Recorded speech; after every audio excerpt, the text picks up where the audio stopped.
Main reason इसमें आ जाता है इसरो का कि जो गगनयान चंद्रयान बनाने वाले साइंटिस्ट थे, जो एक्सपर्ट्स थे, जो इस पे काम कर रहे थे, वही साइंटिस्ट छोड़ के आज प्राइवेट एजेंसी के पास जा रहे थे। जहाँ तक हो रहा है सरकार भी प्रयास कर रहा है, इसके लिए नियम भी बनाया है। कोई भी साइंटिस्ट यदि इस्तीफा देंगे तो 3 महीना पहले हमको बताए।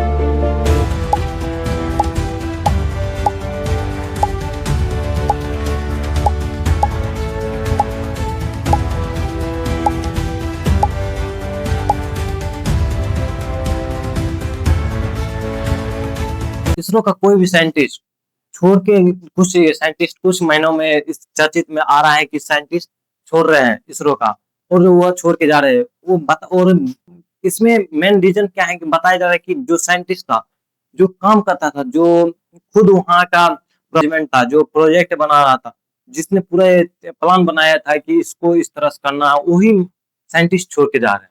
तो इस वजह से देश में इतनी बड़ी सुर्खियां बनी हुई है और पूरी चर्चित में। तो साइंटिस्ट का मेन रीजन क्या है कि हाँ छोड़ना, इसरो को छोड़ना कोई अथी नहीं है कि मेन रीजन है कि इसरो छोड़ो। छोड़ना मेन रीजन ये हो रहा है कि इसके कोई प्राइवेट एजेंसी जो इसको बहुत सारे पैसे दे रहे हैं, उसको कई गुना ज्यादा पैसे दे रहे हैं। जहाँ इसरो बहुत कम पैसे देते हैं, वहीं पे प्राइवेट एजेंसी इसको हायरिंग कर रहे हैं अधिक पैसे में। तो ऑब्वियसली बात है, कोई भी इंसान तो जहाँ पे कम पैसा मिल रहा है और कहीं पे ज्यादा पैसा मिल रहा है, तो जो जहाँ पे कम पैसा मिल रहा है तो वहाँ छोड़ के जाएगा ही जाएगा। जहाँ पे ज्यादा पैसा मिला वहां जाएगा।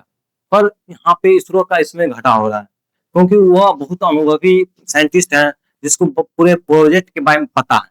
यदि वो साइंटिस्ट चल जाएगा तो फिर तो दिक्कत हो जाएंगे, क्योंकि दिक्कत इस वजह से हो जाएंगे, कोई यदि नया साइंटिस्ट हायरिंग करेगा वो, तो नया साइंटिस्ट के लिए कहीं ना कहीं बहुत सारे कंपनियां खुल चुके हैं जो साइंटिस्ट को हायरिंग करेगा। पर इसमें जो नया कंपनियां खुला उसमें यदि एक्सपर्ट चल जाए, जो साइंटिस्ट पहले से काम कर चुका है इसरो में, वो यदि निकल जाए इसरो से तो इसरो पे इम्पैक्ट पड़ जाएगा। क्योंकि नया साइंटिस्ट जब उसको हायरिंग किया जाएगा, वो आएगा तो वहाँ पे कहीं पे उसको सीखने के लिए 5-6 साल तो लगेगा।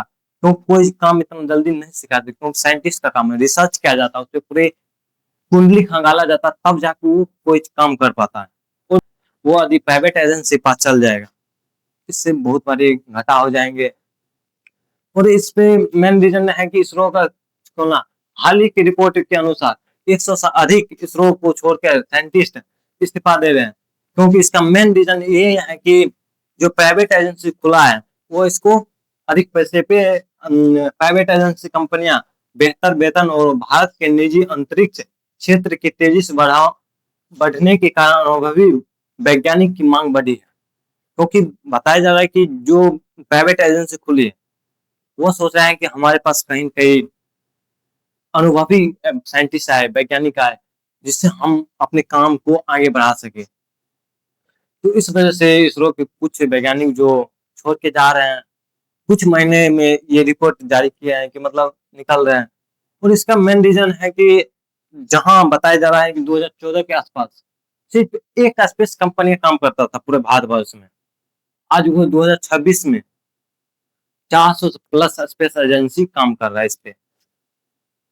एक तरह से ये हमारे भारत के लिए गर्व भी है, और इस तरह से एक तरह से ये हमारे लिए संकट भी है, क्योंकि साइंटिस्ट इतना जल्दी नहीं बन पाएगा। साइंटिस्ट बनने के लिए वक्त चाहिए। और साइंटिस्ट पहले जो यहाँ पे इसरो के पास काम करता था 14-15 हजार कर्मचारी, उसमें से यदि 100 निकल रहा तो इससे ज्यादा इम्पैक्ट नहीं पड़ा। पर इम्पैक्ट पड़ रहा है, क्योंकि मेन जो अनुभवी साइंटिस्ट था वो छोड़ रहा, वो जो एक्सपर्ट था, जो काम कर रहा था, जो प्रोजेक्ट पे काम कर रहा था, वो छोड़ के जा रहा। इस वजह से, और जितने भी कंपनियां खुले हुए हैं वे इसको हायरिंग कर रहे हैं, जितने अनुभवी एक्सपर्ट है साइंटिस्ट हैं। तो इसरो में आखिर क्यों छोड़ रहा है? साइंटिस्टों का रीजन तो होगा, छोड़ने का रीजन कोई तो ऐसा नहीं कि हाँ मेरा मन भर गया आप साइंटिस्ट काम नहीं कर। भाई छोड़ने का मेन रीजन है उसका सैलरी। सैलरी उसको बहुत कम मिलता है, इसरो वाला उतना साइंटिस्ट नहीं दे रहा है। तो पर भारत सरकार को इस पे देखना चाहिए, और साइंटिस्टों का जो सैलरी है उसको बढ़ा देना चाहिए, उतना देना चाहिए ताकि जितना में वो अपने साइंटिस्ट जो हैं वो अपना प्रोफेशनल लाइफ तो जी सके और अच्छा से काम कर सके।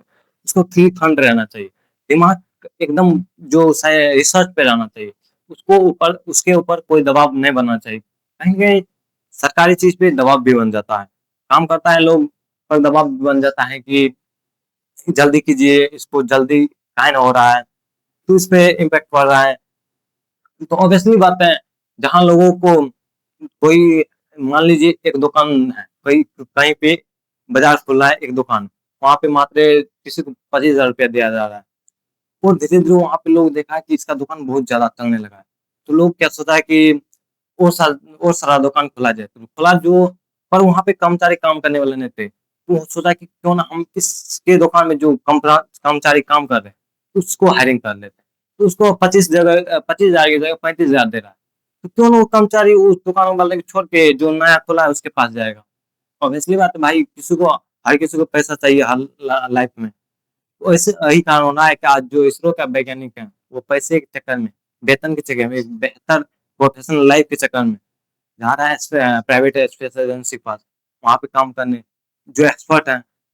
तो इसमें थोड़ा भारत सरकार को ध्यान देना चाहिए, और जहाँ हो रहा है कि इसरो पे कोई सी रिसर्च करने को उतना रुपया खर्च नहीं किया जाता, बहुत कम रुपया खर्च किया जाता है, 1.8 करोड़ रुपया सिर्फ रिसर्च पे किया जाता है। वही नासा के विज्ञान, नासा में करोड़ों रुपया खर्च किया जाता है, मिलियंस ऑफ डॉलर्स खर्च किया जाता है ओनली सिर्फ रिसर्च पे। तो कहीं न कहीं साइंटिस्ट सोचता है कि हम हमारे पास सोचने के लिए बहुत सारी चीज चाहिए, हम कोई चीज का खोज करें, यदि उसको नहीं मिलेगा, वो सोर्स नहीं मिलेगा, तो ऑटोमेटिक छोड़ के जाएगा। प्राइवेट एजेंसी में होता है क्या कि उसको फ्री फंड छोड़ा जाता है, जहाँ अपने पूरे खाली दिमाग से सोचता है कि इस चीज को करना है हमको। यही कारण है कि आज जो भी साइंटिस्ट छोड़ के जा रहा है, मेन रीजन है उसका तो वेतन ले हो जाता है। दूसरा रीजन हो जाता है कि बहुत सारे प्राइवेट एजेंसी खुल गए हैं, जिसमें उसको बेहतर लाइफ और बेहतर वेतन दिया जाता है, तो वो अपने इस चीज को छोड़ के जा रहे हैं। जहाँ वो पूरे चीज बनाना चाहे, गगनयान, मेन रीजन इसमें आ जाता है इसरो का कि जो गगनयान, चंद्रयान बनाने वाले साइंटिस्ट थे, जो एक्सपर्ट थे, जो इस पे काम कर रहे थे, वही साइंटिस्ट छोड़ के आज प्राइवेट एजेंसी के पास जा रहे हैं। तो इम्पैक्ट पड़ेगा, यदि सरकार इस पे नहीं देखेगा तो आने वाले वक्त में, अभी तो बस थोड़ा बहुत साइंटिस्ट यहाँ से निकला है, आने वाले वक्त में शायद वो भी खाली होने लग जाए, तो आने वाले वक्त में इसरो पे इम्पैक्ट पड़ जाएगा यदि सरकार इस पे अभी काम नहीं करे तो।